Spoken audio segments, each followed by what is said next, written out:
algún momento. La etapa previa es la de la concepción, la siguiente la de la planificación. Eso involucra la selección. Y luego tenemos otro gran aspecto en las estrategias, al que ya hemos visto o mencionado, que es y de importancia estratégica también, de importancia clave para la organización, que es la implantación o implementación de la estrategia. Tarea difícil si la hay. Bien, dicho eso, entonces, avancemos con la selección de la estrategia, que es lo primero que vamos a ver. Pongo en pantalla.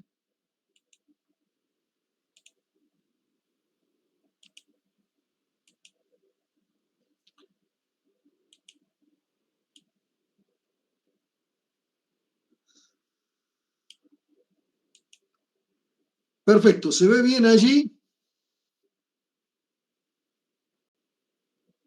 Sí, sí, se ve bien. Sí, profe, sí se ve. Bueno, perfecto, muchas gracias. Bien, entonces, en esta primera etapa vamos a ver la selección de la estrategia, para lo cual vamos a ver todos los modelos que se han ido suscitando a lo largo del tiempo, que han ido decantando en el modelo que nosotros en la actualidad vamos a utilizar, que nos va a servir para plantear cómo vamos a hacer la selección de la estrategia.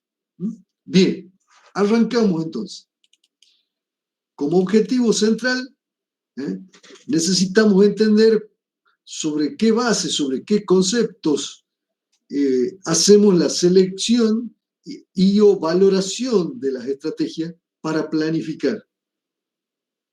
En segundo lugar, vamos a tratar de aprender la lógica de esos distintos modelos de planificación en una evolución hasta llegar a la actualidad. En tercer lugar, vamos a tratar de que ustedes puedan entender a fondo cuáles son los beneficios que obtenemos de hacer una planificación estratégica, de diseñar una planificación estratégica. Por cierto, conectada con el diagnóstico, claro está. Diagnóstico que acabamos de terminar de ver. Bien, ¿cómo vamos a desarrollar esta primera parte de la unidad? Acuérdense que la segunda parte es la implementación. Bien, la vamos a desarrollar de la siguiente manera. Primeramente nos vamos a aproximar a la planificación estratégica, sobre todo en términos conceptuales, clasificando las estrategias, recuperando el concepto de planos, en la ejecución de los planos diferentes de la planificación estratégica. A continuación vamos a ver los modelos, distintos modelos. Vamos a hacer una pequeña cabalgata histórica hasta llegar a nuestros días, para que ustedes puedan entender cómo han ido surgiendo las distintas aristas de la planificación. No ha sido todo de golpe, sino distintos autores han ido aportando cosas. Y por último, nos vamos a concentrar en la concepción de la estrategia y en la selección. Es decir, que vamos a hacer una pequeña cabalgata antes de llegar a la selección de la estrategia. Arrancamos entonces con la parte 1. Obviamente necesitamos mostrar todo lo que contiene la planificación estratégica para que cuando la concibamos y seleccionemos una estrategia, tenga todos los ingredientes clave. Bien.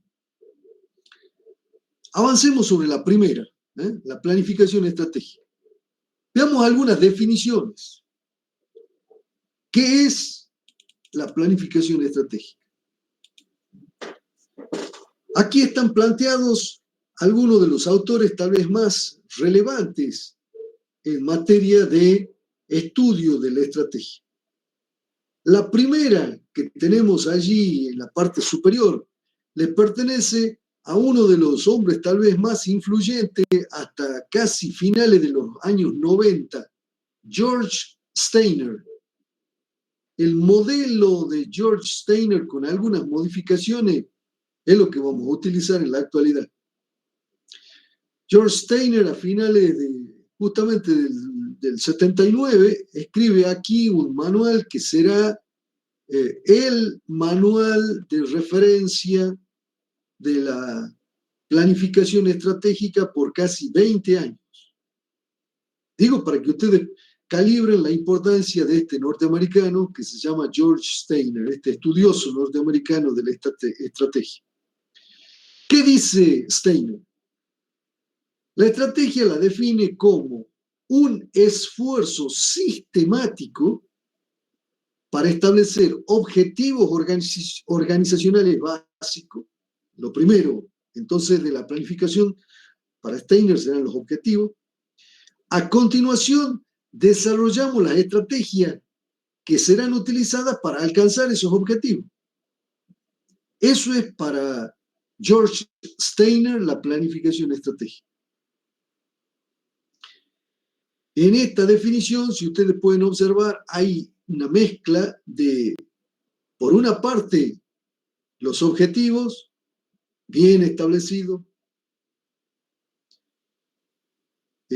interpretados de la manera lo más cabal posible, y luego la concepción de las estrategias, con lo que podríamos llamar la secuencia de acciones que nos lleven a los objetivos a partir de esas estrategias.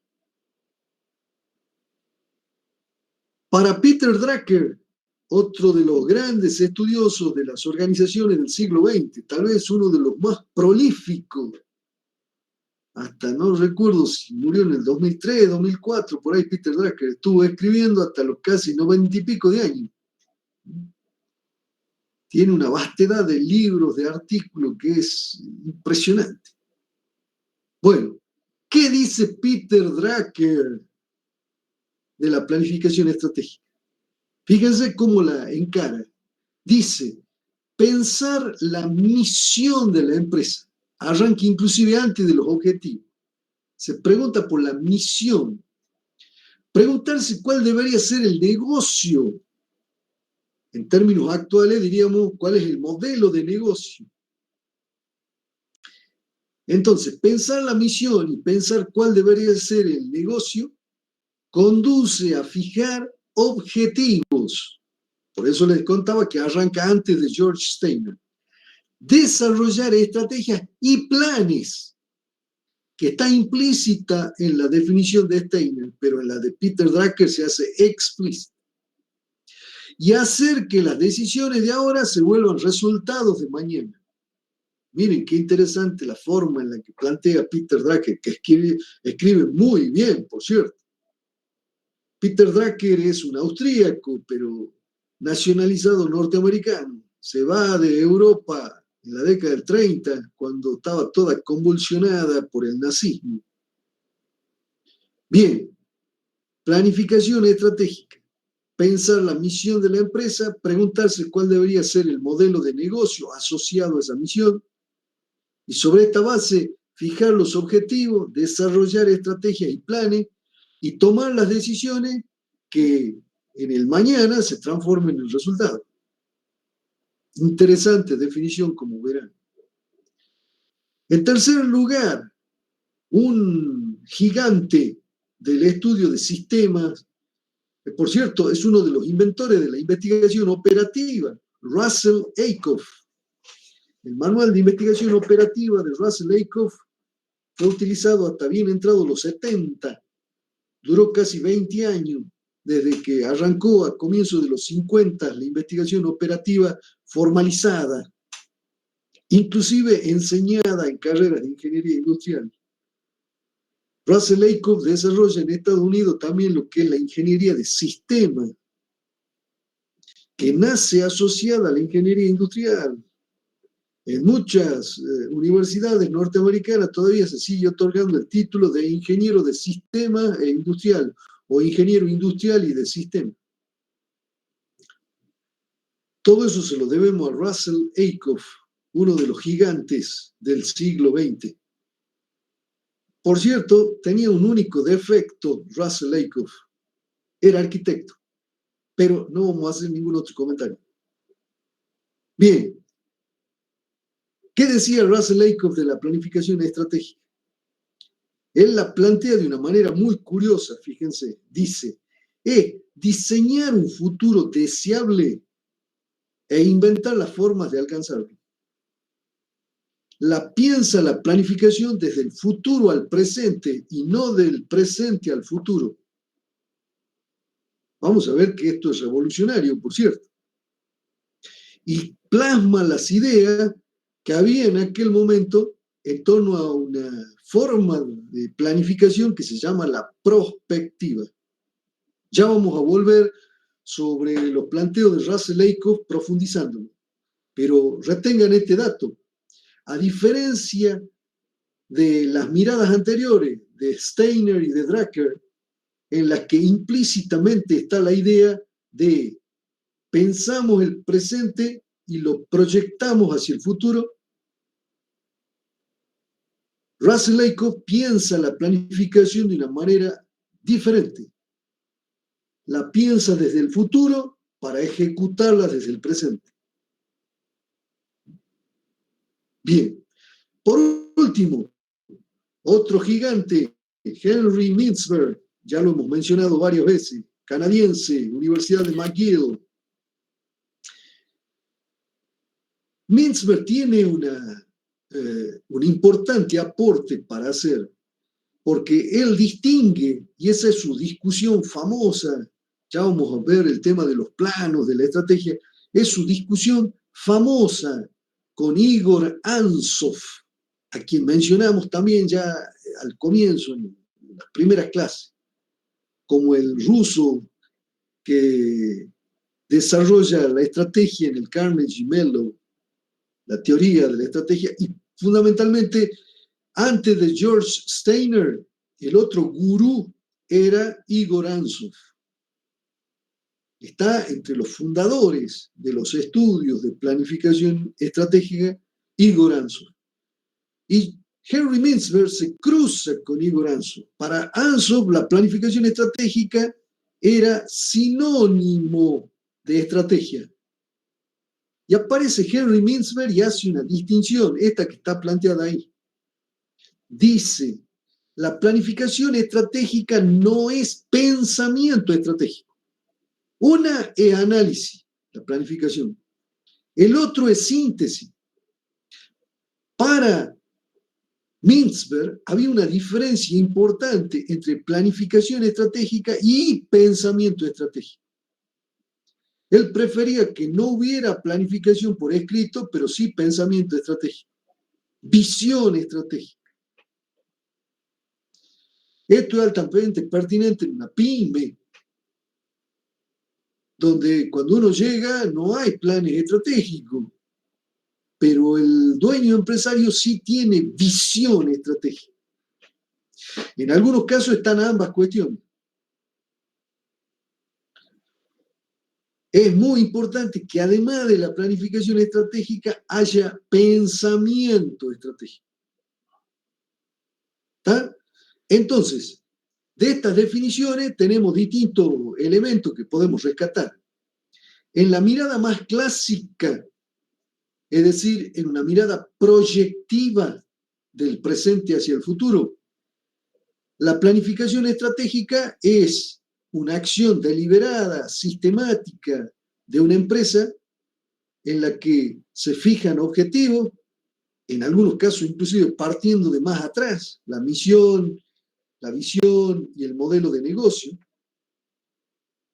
Y a continuación de esos objetivos se desarrollan estrategias, es decir, un camino para alcanzar los objetivos, que además se traducen en planes y que además esos planes implican toma de decisiones. Todos elementos que ya vimos también en algún momento, como ustedes podrán recordar. La única voz, digamos, o las dos voces críticas con la planificación estratégica son, primero, la de Eickhoff, que la piensa desde el futuro al presente, es decir, que en vez de tener una mirada proyectiva, tiene una mirada prospectiva. Y por otra parte, otra mirada crítica de la planificación estratégica es la que nos aporta Henry Mintzberg, haciendo la distinción entre planificación estratégica, planes, y pensamiento estratégico. Él lo que dice es que en realidad en la cabeza del dueño empresario, la visión o pensamiento estratégico es una síntesis. Ahí el empresario hace la síntesis. El plan es el análisis. ¿Qué acciones vamos a tomar? ¿En qué momento? Pero el estratega hace una síntesis con todo eso en su cabeza. Eso es lo interesante de la mirada de Mintzberg. Bien. Por cierto, cuando hablemos de modelos, vamos a ver que estos modelos responden en gran medida tanto a la mirada de Steiner como a la de Drucker. Avancemos. Veamos algunos modelos básicos de planificación. Después vamos a hacer un recorrido de distintos modelos. Si hubiera que hacer una clasificación, tendríamos que decir que los modelos de planificación se pueden clasificar en estos tres grandes grupos. Primero, los modelos normativos. Ustedes saben que una norma es de cumplimiento obligatorio. Entonces, durante algún tiempo se pensó o se pensaron modelos de planificación que debían ser aplicados a rajatabla como una especie de receta, pero obligatoria dentro de la organización. Es decir, que había una serie de pasos que debían respetarse, etc. Era una norma, había que cumplirla. En algún momento, los modelos normativos se resquebrajan un poquito y pasan a tomar el aspecto de modelos prescriptivos. Es una receta que, por cierto, puede tener alguna pequeña o ligera variación en su aplicación. Y luego tenemos modelos mucho más abiertos, que son los modelos descriptivos. La planificación intenta solo describir la realidad de una organización y desde ahí se formulan las acciones y los planes correspondientes. Sobre los modelos normativos, en realidad había hay algunos ejemplos claros. Por ejemplo, en la década de los 60, ya vamos a ver, se implementaron algunos modelos como el del Instituto SRI, Instituto de Stanford, de la Universidad de Stanford, que desarrolló un modelo que era en realidad, digamos, casi una norma a aplicar dentro de la organización. En la década de los 70, 80 es cuando prolifera, 90, es cuando proliferan los modelos prescriptivos. Habían algunas reglas básicas que había que respetar. Una de esas reglas tenía que ver sobre todo con los planteos de Michael Porter, que por cierto lo van a encontrar hasta el día de hoy. Y el Colorado todavía no se ha retractado, muchos ya lo han criticado, pero él sigue RQTR. Él plantea que las empresas tienen dos grandes estrategias. O compiten en base a precio o compiten en base a diferenciación. Lo que ocurre es que hoy ya sabemos que esas estrategias no son mutuamente excluyentes, que hay empresas que tienen esa capacidad de utilizar ambas estrategias. Él lo que argumenta es que en realidad las empresas que pueden competir con ambas estrategias es porque no tienen competidores eficientes de precio. Porque todas las empresas que están compitiendo en un determinado sector no son todavía eficientes en términos de precio, pueden mejorar aún más. Que por eso, dado que no son eficientes, parece que compiten en base a precio y a diferenciación. Pero bueno, el Colorado sigue cerrado ahí en esa cuestión. Tal vez tenga razón o no, lo dirá más adelante. Yo creo que no la tiene, pero no importa. A ver, les presento un modelo prescriptivo que inclusive yo elaboré allá lejos y hace tiempo, basado inclusive en esta idea, porque en la década de los 90 era dominante el pensamiento de Michael Porter en términos prescriptivos.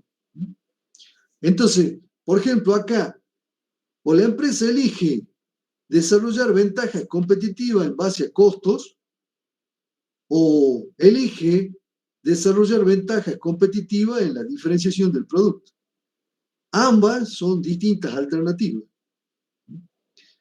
Eligiendo una de ellas, podemos desarrollar un determinado tipo de ventajas competitivas.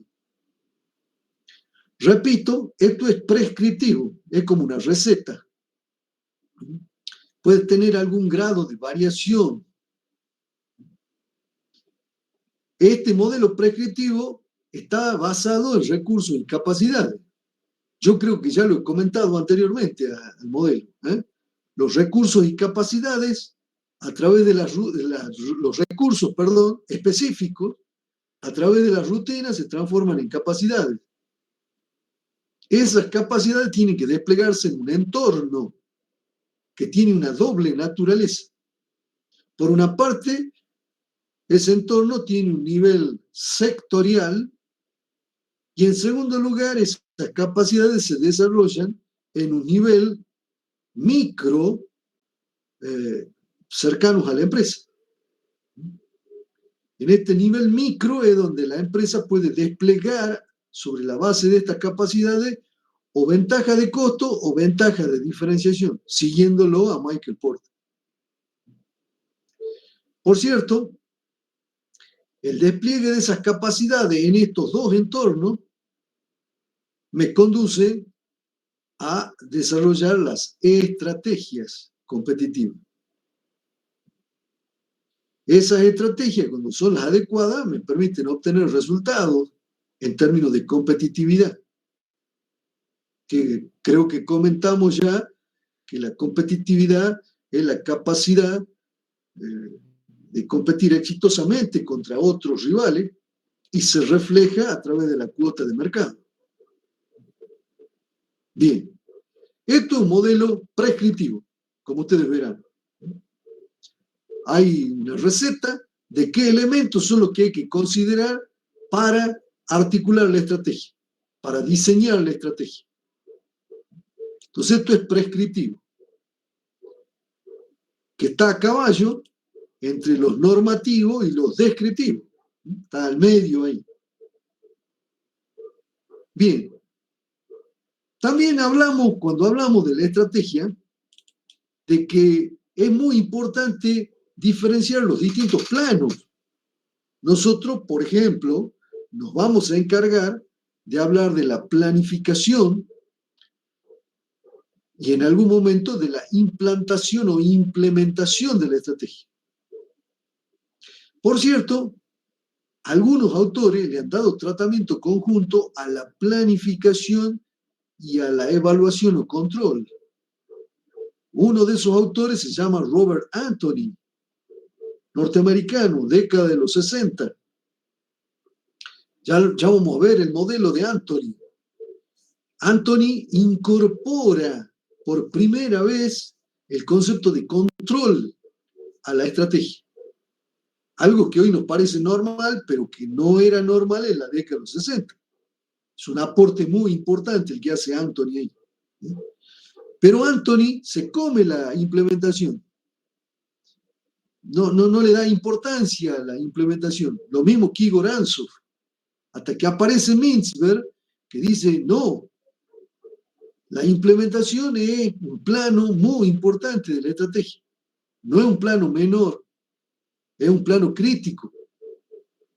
Además, una cosa es la planificación y otra cosa es el pensamiento estratégico que conduce la implementación. El estratega que conduce la implementación.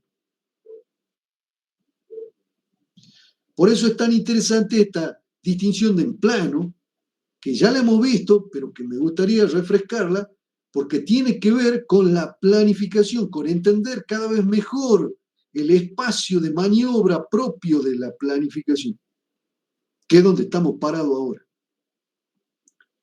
¿Dudas, inquietudes, comentarios? Estamos mal, pero vamos bien.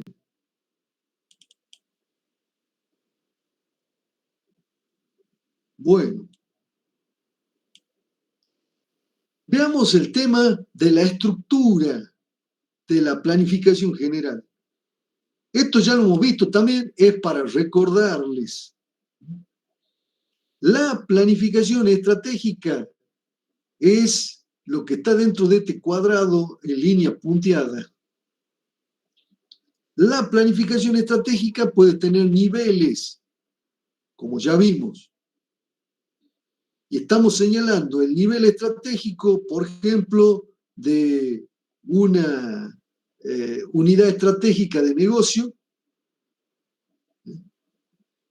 Entonces, ahí tenemos un nivel, podemos tener un nivel más general todavía para toda la corporación, para toda la organización. Luego, y ya lo vamos a ver, el plan estratégico de fabricación, tenemos una clase, vamos a ver una metodología de un ingeniero norteamericano que se llama Miltenburg, muy interesante. Vamos a ver el plan estratégico de fabricación de manera específica.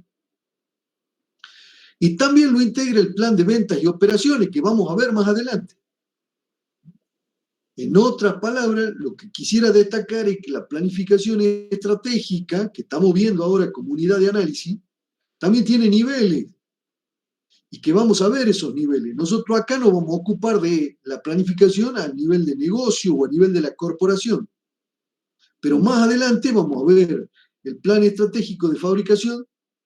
Necesitamos que la producción o fabricación sea congruente para poder alcanzar lo que nos plantea el plan estratégico de negocio. Esto desde la producción, desde la fabricación. Fabricación para la manufactura, producción en términos generales, producción de servicios, por ejemplo, en términos generales. Bien, y por cierto, también vamos a ver que el plan de ventas y operaciones es hoy otro nivel de la planificación importante. Bien, ¿dudas hasta aquí? ¿Comentarios?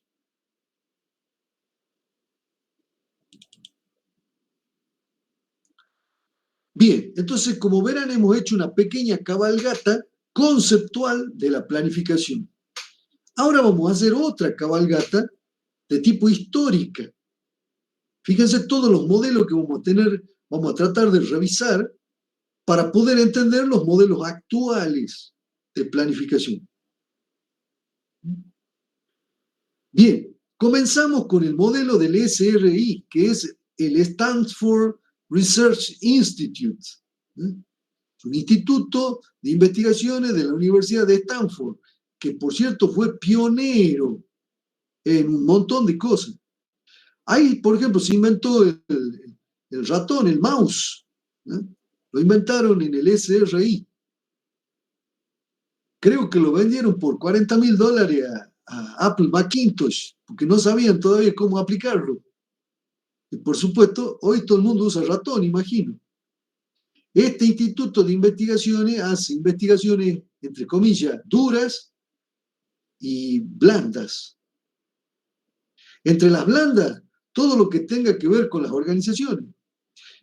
En este instituto trabajaba Albert Humphrey, que es el que propone el método FODA o SWOT, después conocido por las siglas en inglés.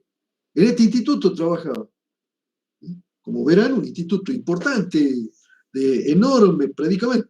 En la actualidad, si lo googlean, creo que ahora es internacional, SRI Internacional. Vean todas las cosas que hacen los muchachos.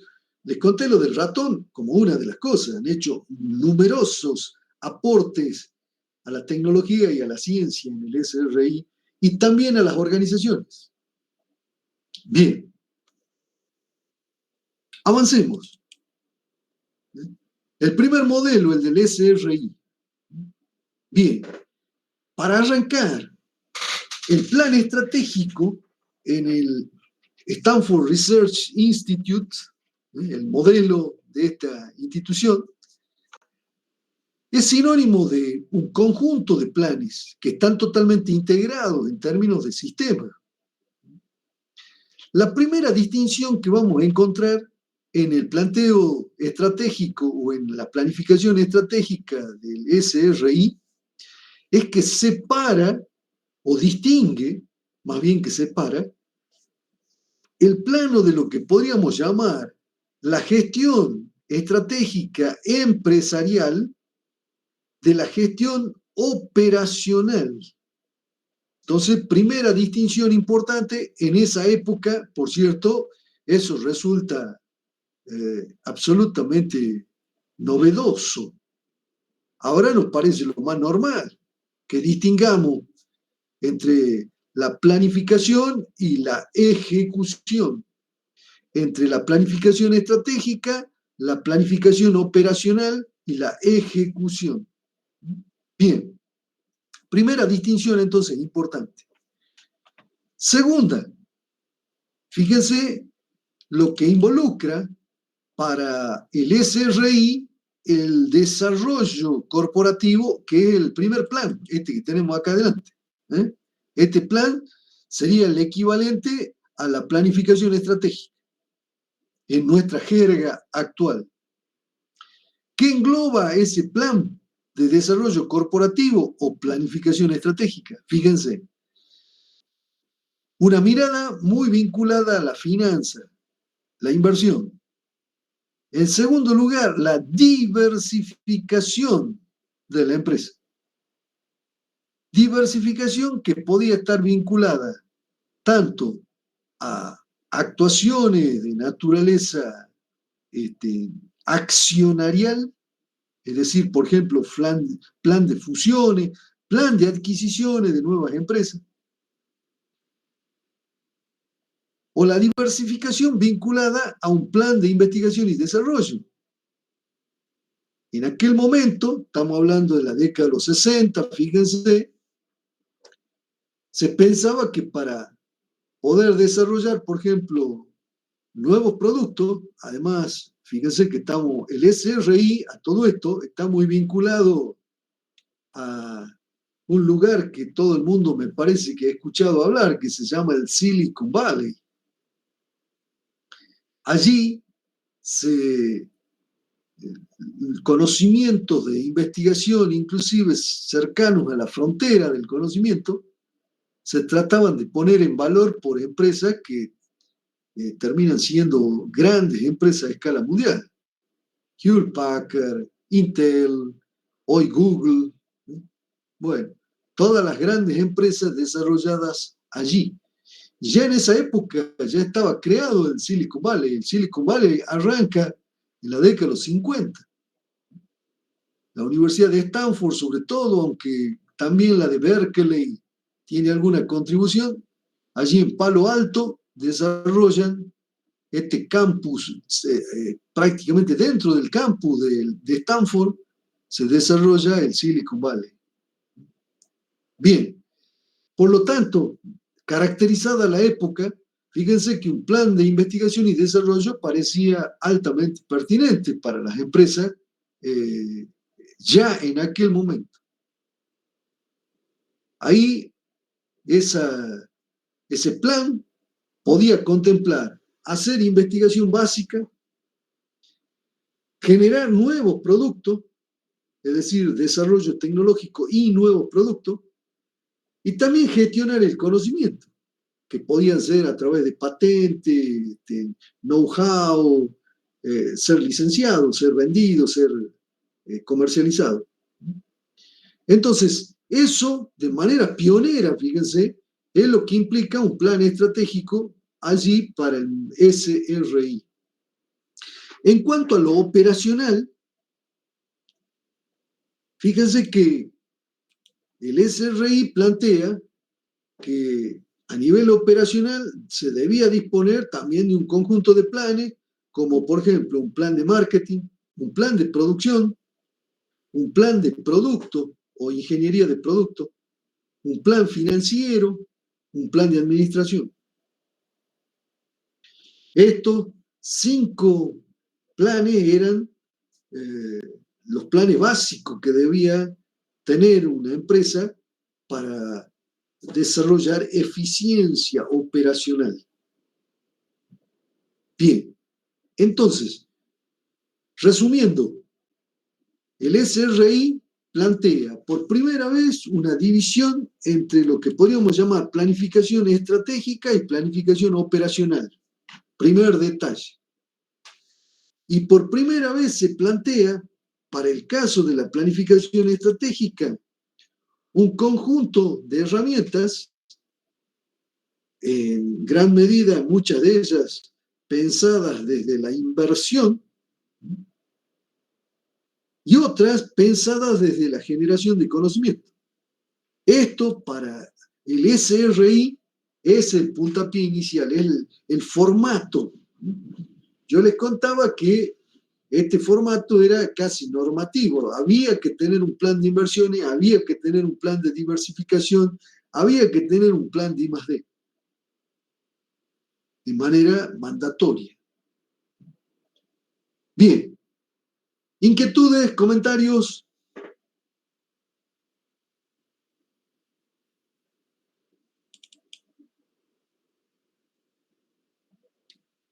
Veamos un segundo modelo, el de Robert Anthony, a quien ya mencionáramos. Como le dije, Anthony es el primero en incorporar el control asociado a la planificación. En otras palabras, él incorpora la evaluación o control por primera vez al desarrollo de la planificación estratégica. Robert Anthony, por cierto, tenía como formación de base, él era contador, y por ese motivo, porque en contabilidad hay que hacer algún tipo de control contable, lleva esa idea también al terreno de la estrategia. Hoy nos parece lo más normal controlar la estrategia. Evaluar la estrategia, como vimos en los planos que distingue Mintzberg. Pero en aquel momento era novedoso. No estaba, por ejemplo, el control en el modelo anterior del SRI que vimos. Bien.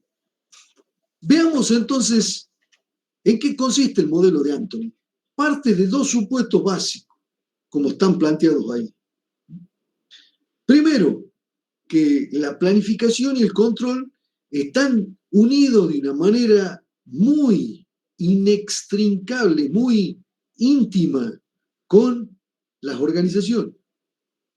En otras palabras, que la planificación y el control no son un componente exógeno, externo, sino es un componente interno que está muy vinculado, muy interrelacionado con diversos variables y aspectos de una organización. Eso en primer lugar. Y en segundo lugar, fíjense qué interesante, Anthony plantea también como novedad que la planificación es también en la base de un proceso decisional, un proceso de toma de decisiones. Entonces, 2 supuestos muy importantes, por cierto, certeros, además de incorporar de manera original el control a la planificación. Perfecto. Estos 3 elementos se plasmarán en el modelo de Robert Anthony.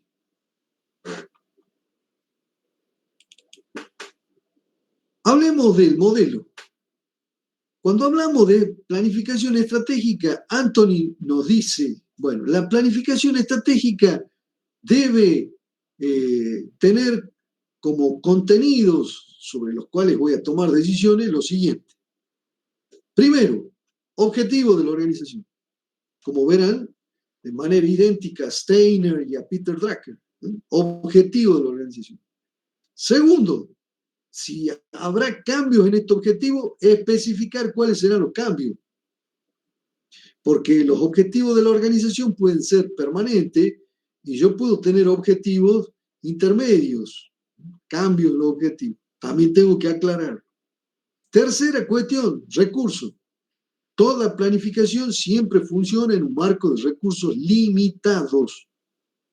Todo proyecto funciona siempre en un marco de recursos limitados y la planificación estratégica trabaja en gran medida por proyecto.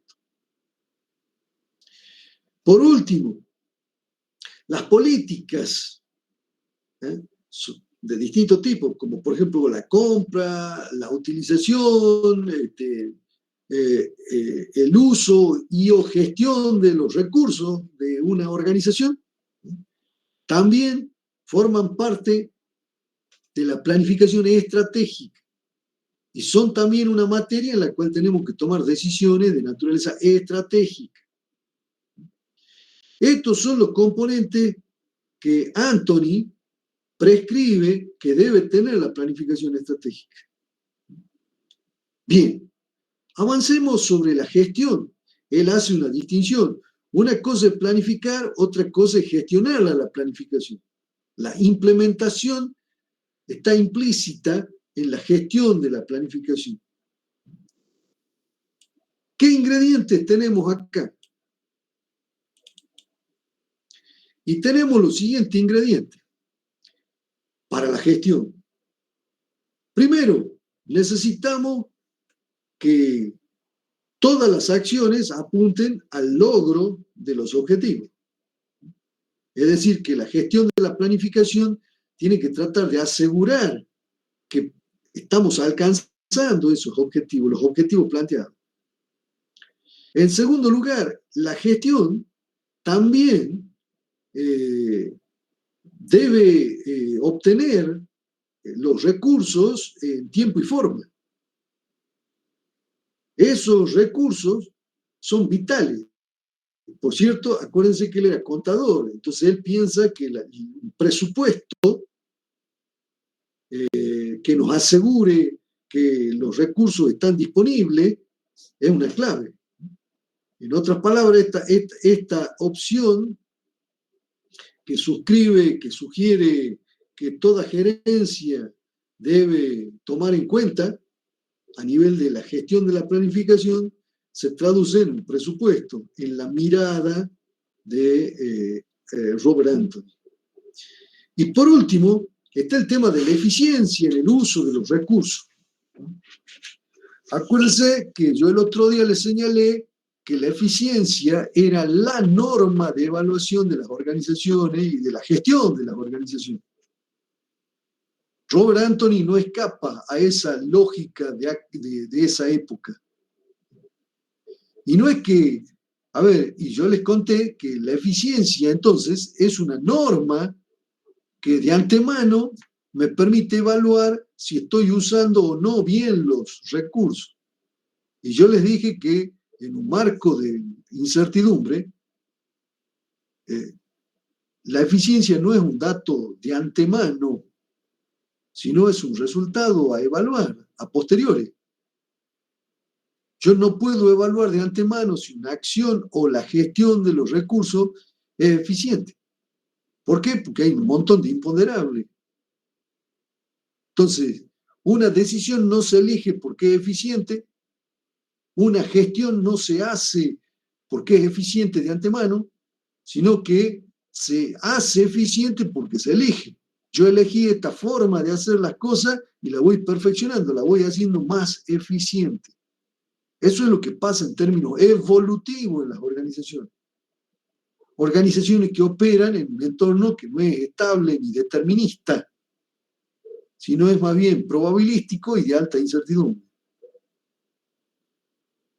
Pero esto es lo que Robert Anthony tiene para contarnos en esa época, claro. Bien, y hablando de la programación, fíjense lo que incluye Anthony en la programación. Por supuesto, tareas específicas para poder programar, la ejecución en tiempo y forma, usando el mínimo de recursos, alcanzando los resultados previstos para cada acción, es decir, siendo efectivos. usando el mínimo de recursos, siendo eficiente. Y por cierto, aparece de manera vital el control, en este caso operacional. El control de la gestión de la planificación es también importante. Y la planificación tendrá que tomar los resultados del control previo para tomar decisiones. Eso es lo que nos plantea Robert Anthony. Bien, el control de los resultados se hace contrastando, como ustedes ya saben en la función de control, que es básica en toda organización, la han estudiado en organización, implica contrastar lo planificado versus lo ejecutado. Eso es siempre el control, a nivel operacional, a nivel de gestión y a nivel de estrategia. Eso es lo que nos aporta Robert Anthony desde la década de los 60. ¿Dudas, inquietudes, comentarios? Nos vamos aproximando a la realidad actual.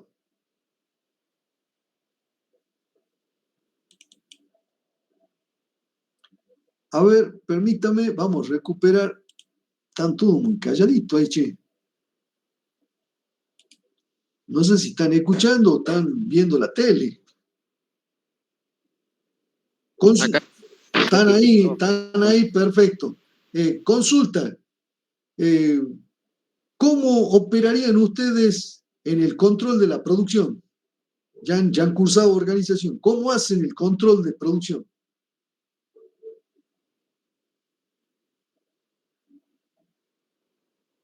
Si se acuerdan de alguna herramienta, la plantean. Si se acuerdan de algún procedimiento, lo plantean. ¿Cómo hacen el control de producción? Fíjense que estoy hablando del control de producción, no de la estrategia. Pero la pregunta apunta a poner de relieve que es básicamente la misma lógica en el control.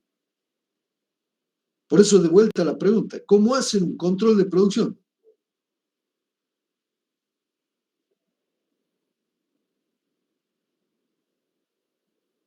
Che, ¿qué le han comido la lengua a los ratones? ¿Qué pasó? A ver, Nicolás, ¿Controlando la calidad del producto final? Bueno, la calidad puede ser una de las variables, pero ¿cómo la controla la calidad? Ya que la mencionó. Es que ya hay, digamos, un parámetro, digamos, o sea, ya tiene ciertas características y bueno, después mediante muestreo, digamos, de la producción que tiene, va viendo si, digamos, ese producto que usted extrae tiene la misma característica que la que usted dice que vende o quiere llegar a tener, digamos. Perfecto, entonces sería eso un muestreo. Muy bien, Gerardo. Muy bueno su aporte. Así es, en términos de control estadístico. Yo tomo una muestra, verifico que la muestra cumple un patrón, ese patrón se llama especificaciones, que pueden tener que ver con el producto per se, pero también pueden tener que ver con algún proceso. Entonces yo tomo especificaciones de productos y de procesos y los comparo contra una muestra. Si cumple, todo el lote consideramos que cumple. Y por cierto, esa muestra la tomo con un muestreo, con una estrategia de muestreo aleatorio, de forma tal que sea representativa del lote. Todo eso lo van a ver en ingeniería de la calidad. Ahora bien, puede ser también que yo no haga muestreo estadístico, sino que vaya controlando, por ejemplo, el proceso, no el producto. Entonces ahí controlo el proceso, eso se llama control estadístico de proceso, no de producto. Entonces voy monitoreando algunas de las variables del proceso que ustedes han visto ya, instrumentación y control. Yo puedo fijar un rango, sobre todo en el set point, si estoy tratando de automatizar un proceso, que si sale fuera de control, entonces operamos sobre alguna de las variables para que el proceso vuelva al régimen que sé que me garantiza la calidad del producto. Eso ustedes lo han visto en instrumentación y control. Pero lo que quiero marcarles es que siempre hay algo contra lo cual contrastar. En el caso de la calidad, es una especificación de calidad. En el caso de la producción, es un plan de producción. Yo tengo un plan y voy viendo si voy ejecutando ese plan de con alguna herramienta. Por ejemplo, puedo usar un diagrama de Gantt. Y entonces ese diagrama de Gantt me permite contrastar lo planificado versus lo ejecutado, que es el concepto central de control. En el terreno estratégico también se da de la misma manera. Tenemos un plan estratégico que prevé determinados logros y yo contrasto esos logros versus lo que hemos planificado. Si los logros y esos resultados efectivamente obtenidos coinciden con el plan, significa que vamos bien. Si hay un sesgo, hay un desvío, entonces tengo que fijarme cómo lo corrijo. Si el desvío es pequeño, tal vez que maniobren los gerentes estará bien. Si el desvío es grande, de forma tal que no podamos alcanzar los objetivos planteados en la planificación estratégica, entonces tendremos que ver si hasta modificamos los objetivos de la planificación estratégica. Pero repito, quisiera destacar el control, el aporte que nos hace Robert Anton. Tiene que ver con la cuestión conceptual. ¿Qué es el control? Es un proceso mediante el cual yo comparo lo planificado versus lo ejecutado, lo especificado versus lo efectivamente alcanzado. Profe, Sí, adelante, Nicolás. una consulta. Y a poner como tipo de estrategia el pago a destajo a los operarios, ¿puede servir como para llegar a tener un producto final en buena calidad? A ver, generalmente cuando yo pago a destajo, la calidad se va, creo que se dice, al diablo. ¿Por qué? Porque obviamente lo que importa es la cantidad de producto y no la calidad.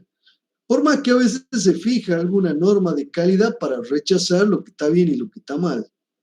Cuando yo quiero hacer calidad, está recomendado, ustedes lo van a ver con la profesora Barbarita Villanueva, no es recomendable la política de pago a destajo, la política de pago por tanto, que por cierto las inventa Taylor, cuando la calidad no era la preocupación. Taylor inventa con otro ingeniero, que por cierto creo que era de origen noruego, que era inmigrante en Estados Unidos, se llama Halsey, el famoso sistema de pago Taylor-Halsey a la pieza. Se pagaba por pieza, se pagaba por tanto. Taylor es el que la crea, este sistema. No vayan a pensar que lo hemos inventado nosotros. Ya se pagaba por tanto, pero Taylor lo estandariza perfectamente al proceso. Ahora, está demostrado que cuando se trabaja por tanto, la calidad en realidad brilla por su ausencia. El compromiso ahí no es con la calidad. Y cuando ustedes vean ingeniería de la calidad, van a ver que hacer calidad también baja los costos, pero porque me ahorra los costos de la no calidad. Los costos de garantía, los costos de desperdicio de materiales, los costos de desperdicio de horas, hombres de trabajo, de energía. Generalmente, y hay costos ocultos de no calidad que son hasta difíciles de evaluar. La pérdida de imagen de la compañía cuando un cliente recibe un producto malo. Generalmente no nos recomienda, habla bastante mal de la empresa. Nos corre los clientes, nos hace una imagen de producto de segunda, de tercera. Vuelvo al punto. Tienen que revisar el tema del pago a la pieza. Yo no estoy diciendo que en algún caso pueda ser pertinente, pero tiene que ser porque no hay ninguna preocupación por la calidad. Si está vinculado al producto, el pago, por tanto, va en desmedro de la calidad del producto. No sé si en esa dirección apuntaba su observación, Nicolás. Sí, esa era consulta.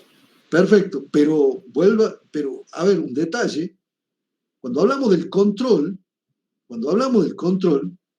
por cierto, puede ser el control del trabajo, el control de lo producido a los trabajadores.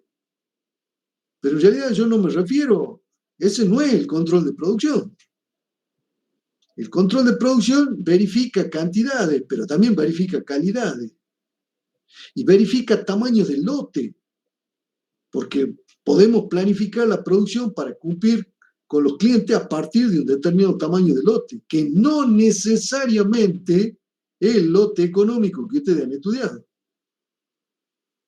Ya vamos a ver más adelante, Sí, adelante, Nicolás. Y para controlar la producción también puede ser, o sea, plantear un buen sistema de mantenimiento de la planta. Bueno, a ver, eso no es para la producción, perdóneme.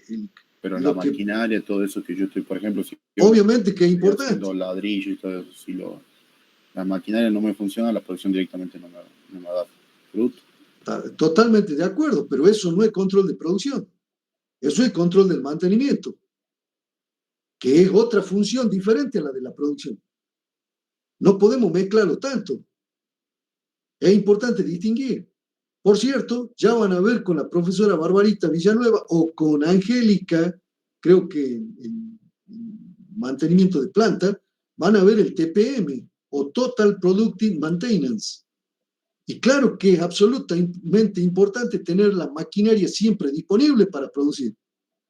Pero esa es un plan de mantenimiento. Y yo planifico el mantenimiento y después controlo. Y van a ver cuando vean TPM que el TPM desarrolla el mantenimiento en dos niveles. Una, con los trabajadores de línea en la planta, que son los que mejor conocen la máquina. Y la segunda, el mantenimiento programado. Ese lo hace el departamento de mantenimiento. Pero tiene que haber íntima conexión entre los trabajadores de planta y el sector de mantenimiento. Entonces ahí el trabajador de línea no solo depende del supervisor, sino que también trabaja por proyecto con el área de mantenimiento. Es el que detecta los primeros problemas. ¿Por qué? Porque él trabaja todos los días con la máquina. Él es el que le hace el mantenimiento rutinario a la máquina, apenas la arranca, apenas llega. Que usualmente tiene que ser desde un procedimiento de verificación de la máquina. En muchos casos también el trabajador como mantenimiento rutinario hace engrase, aceitado y engrase de la máquina, que es vital, si son las máquinas rotantes, se mueven, hace falta lubricar. Y también puede hacerle limpieza a la máquina como parte del mantenimiento rutinario. Parte de las tareas del mantenimiento descienden a los trabajadores de línea. Estamos hablando del TPM, Total Productive Maintenance. Pero, de nuevo, aún así, yo tengo que tener un plan de mantenimiento, tanto para el de naturaleza rutinaria como para el de naturaleza programada. Ese es un plan de mantenimiento, que es diferente a la producción. Obviamente que están conectados, claro que sí. Yo tengo disponibilidad de máquina, tengo capacidad de producción. Pero son funciones diferentes en una empresa. Por eso estoy haciendo la distinción, Nicolás. Si usted lo estudió junto y mezclado en organización, va a tener que corregir, porque ahí hay algún concepto que se le escapó. Y, por ejemplo, en el campo de la producción, ¿cómo hago el control de producción? Que era mi pregunta original. Y tengo un plan de producción. Ese plan de producción lo contrasto en función de cuáles son los resultados. Para alcanzar ese resultado me tengo que plantear estrategias de producción. Nosotros vamos a ver cómo se hace la planificación estratégica de producción. Cómo se elabora ese plan. Cómo se distinguen las acciones, los responsables, los recursos, los plazos. Cómo esas acciones tienen el carácter estratégico. Lo vamos a ver. Yo necesito un plan estratégico de producción y luego un plan operativo de producción. También vamos a ver un plan operativo, programa maestro y el MRP. Recordándole cosas que deberían haber visto en la organización, que por cierto creo que no la han visto en función de los comentarios de las cohortes pasadas. Por eso es que lo vamos a ver, para que no se queden sin ver un aspecto muy importante de la gestión de la producción. Bien, vuelvo al punto. Necesitamos, cada vez que controlamos, siempre lo que estamos haciendo es contrastar lo que ya está planificado, lo que ya tenemos estatuido, lo que hemos especificado, versus lo que efectivamente está ocurriendo en la realidad. Esa es la lógica central del control. Y lo van a aplicar tanto si lo van a utilizar a nivel estratégico como si lo van a utilizar a nivel operacional. Ese es el control. Y es el aporte, como les decía, tal vez más importante que nos hace Robert Anthony. ¿Inquietudes, dudas, comentarios?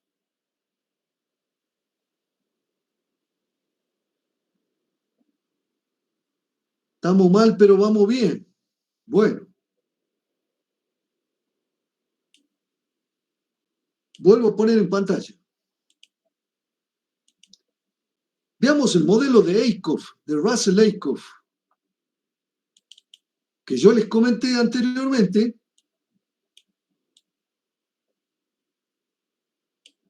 Les comenté anteriormente que Eickhoff tiene una mirada realmente notable, diferente a sus colegas de la época. Fíjense que para Eickhoff la planificación estratégica implica decisiones cuya lógica es partir desde un escenario futuro. En la época se desarrolla la prospectiva. Desde finales de los 70 hasta mediados de los 80, aparece sobre todo en Francia un movimiento que desafía la lógica proyectiva en que se había desarrollado en Estados Unidos para la planificación. Aunque Eickhoff, que es norteamericano, plantea esto de manera bastante pionera. Finales de los 70 ya arranca con las ideas de naturaleza prospectiva. A ver, si me permiten solo un detalle. A ver, dejo de compartir. Permítanme, vamos a poner una pizarra para explicar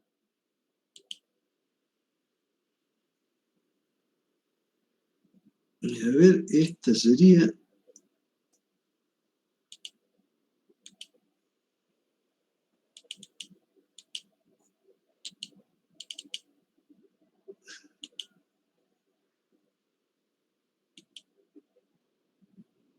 no sé por qué no me habilita.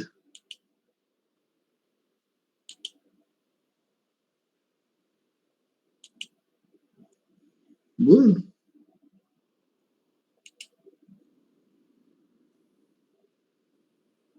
Abrir una pizarra.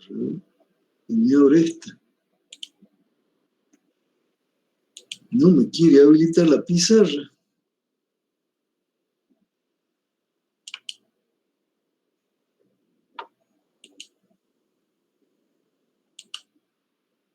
Bueno, me quedaré con las ganas. Explico entonces en lo que tenemos ahí la transparencia.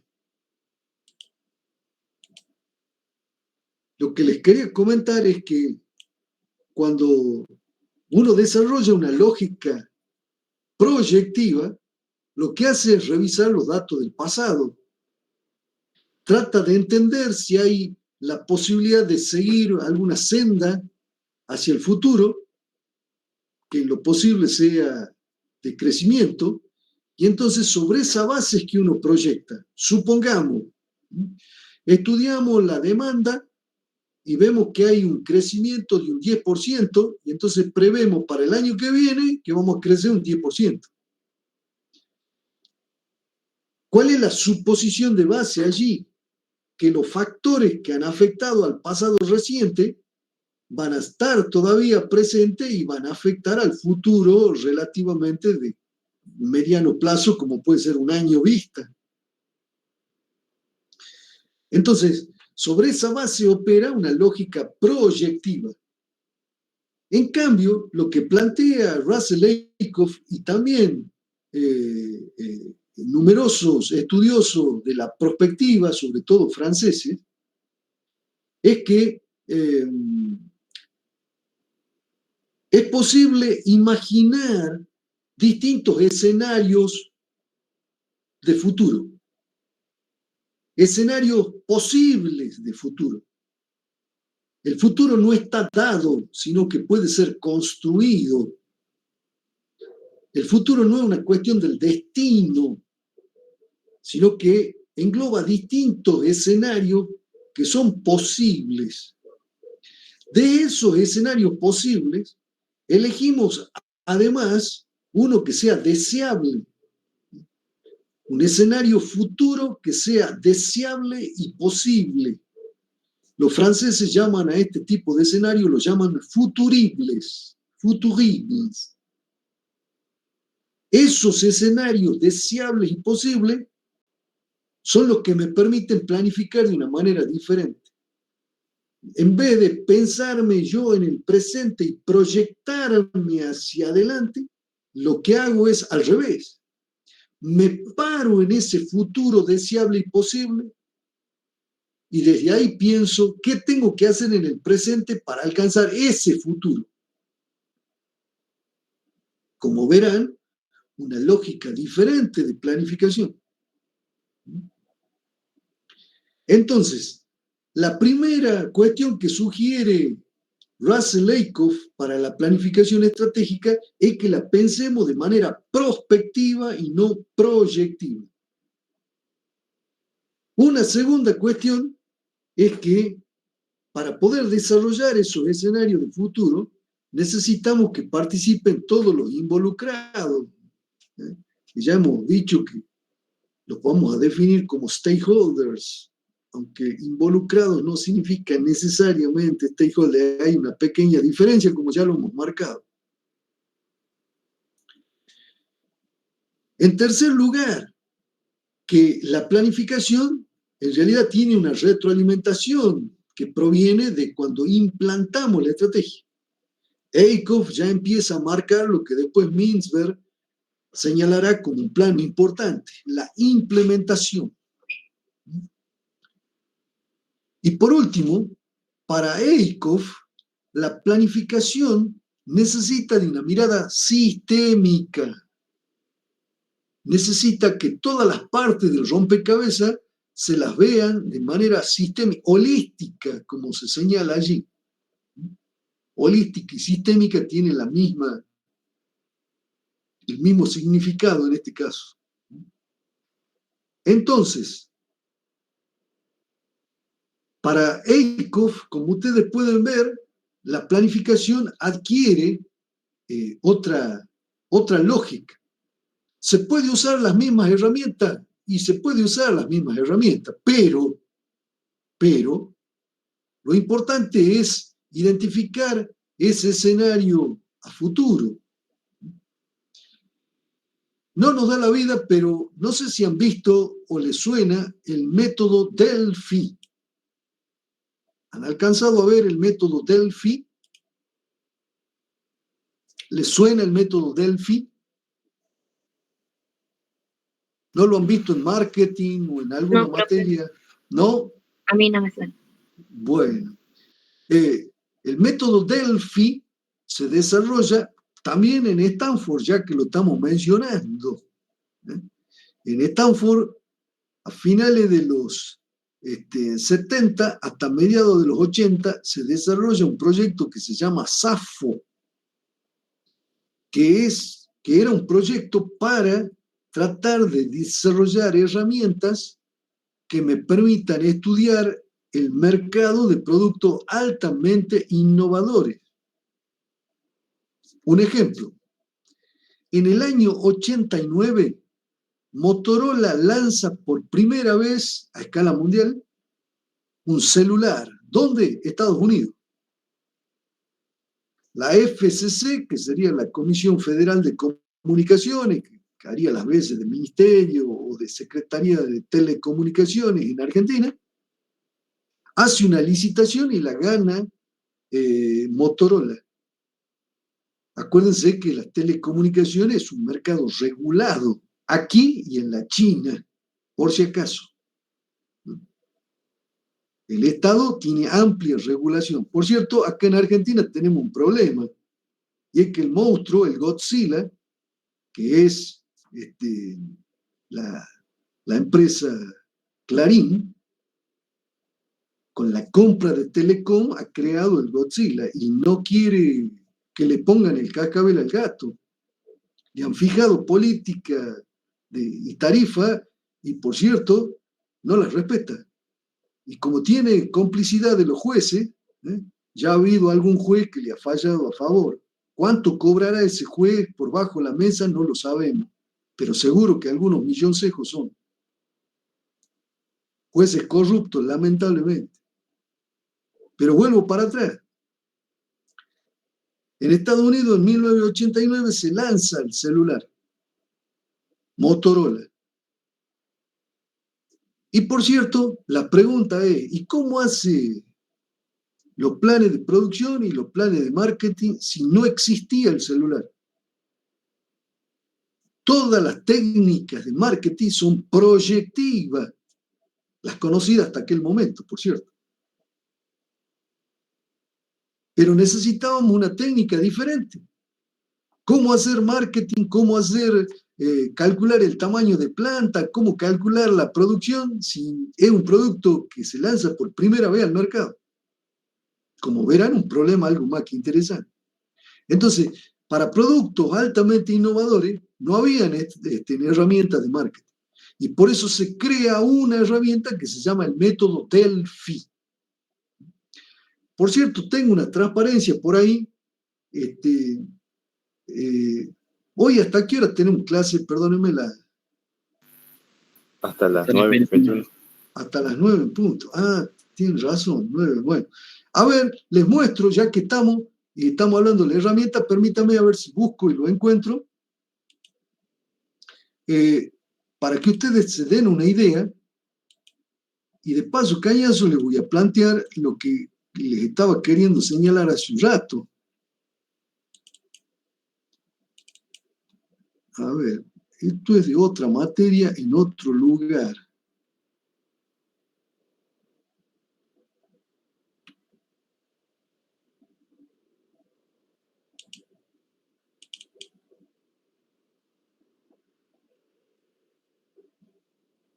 Y de paso, cañazo, ahí les muestro el método Delphi. Bien.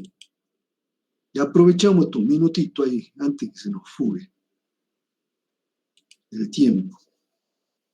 Bien. A ver, les pongo en pantalla.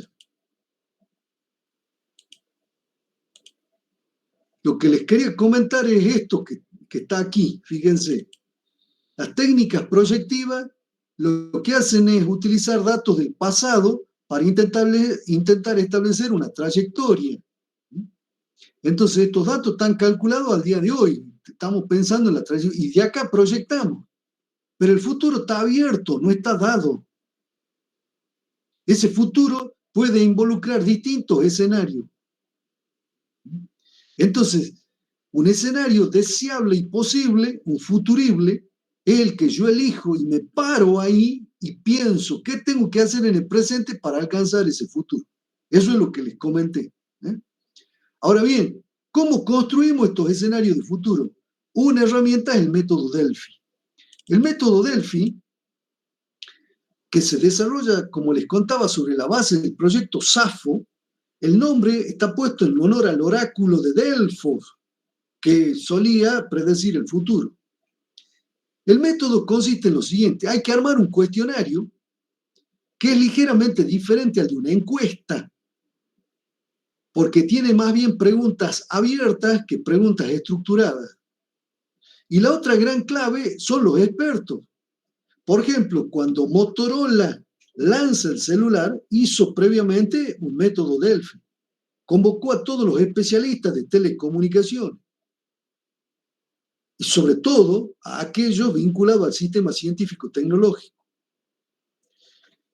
Un detalle en el que erró Motorola es que todos los expertos eran básicamente norteamericanos. No se olviden que los norteamericanos se creen el ombligo del mundo y cometieron ese error. Una empresa de Finlandia, que se llama Nokia, ustedes seguramente la conocen, en el año 93 vende todo y decide meterse en este negocio. Y hace también un estudio Delphi, porque recién estaba arrancando. La diferencia es que Nokia convoca a expertos de todo el mundo y entonces puede estimar mucho mejor la demanda y también el tamaño de planta que monta para producir. Y a finales de esa década, de los 90, alcanza Nokia a Motorola, perdón.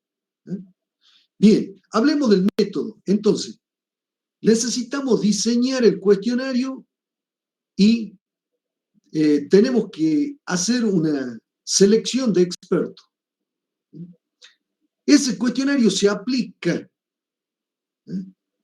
Los expertos responden y entonces, sobre la base de la respuesta de los expertos, se hace un análisis.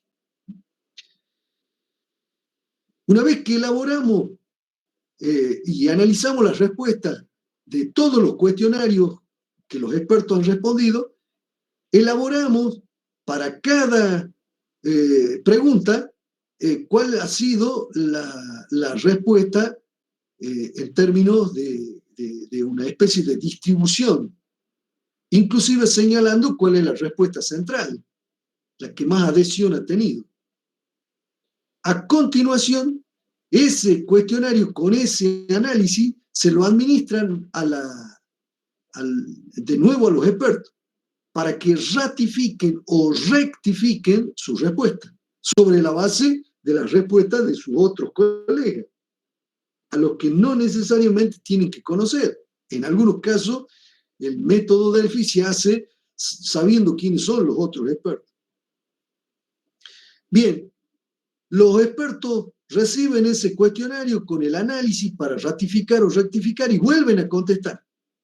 Se vuelve a hacer una tercera ronda, donde hacemos el análisis. Lo que se verificó es que estas sucesivas rondas tendían a converger en un resultado final. Ese resultado final, por el tipo de preguntas que podían tener variaciones, es el que permite construir los distintos escenarios que están marcados aquí. Este cuestionario, en donde la pregunta puede tomar valores diferentes, en función de esos valores, para cada una de esas variables, es que yo construyo estos escenarios que están aquí. Bien. Esta herramienta, repito, es, por supuesto, pertinente cuando tenemos un producto altamente innovador. Ustedes se preguntarán, bueno, pero la innovación tiene que ser a escala mundial, como en el caso del celular, y no necesariamente. Supongamos que queremos introducir en la región algún tipo de producto que no se conoce y por lo tanto no podemos, si no se conoce, no tenemos datos y no podemos hacer estudios de marketing.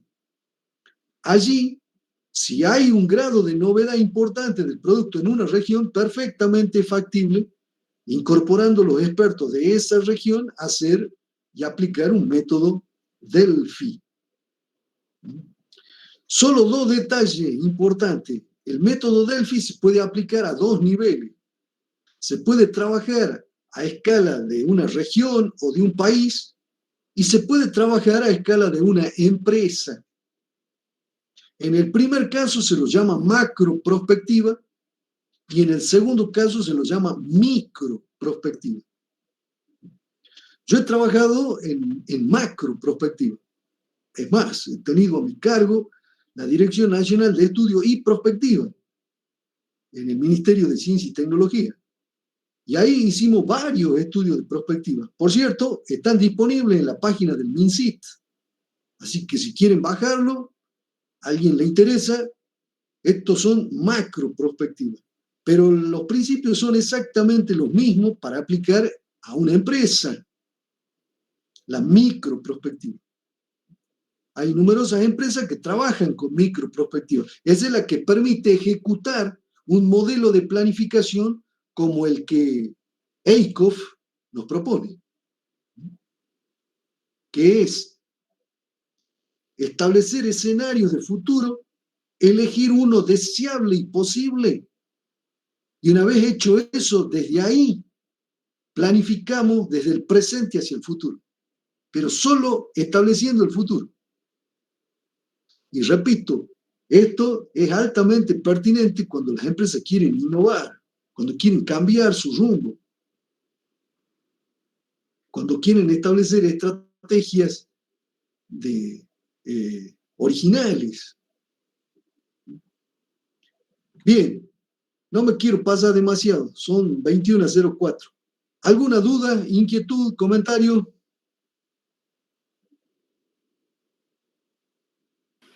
Ninguna, profe. Bueno, gracias, Nicolás. Perfecto. Si no hay dudas y comentarios, nos estamos viendo mañana entonces. ¿Mm?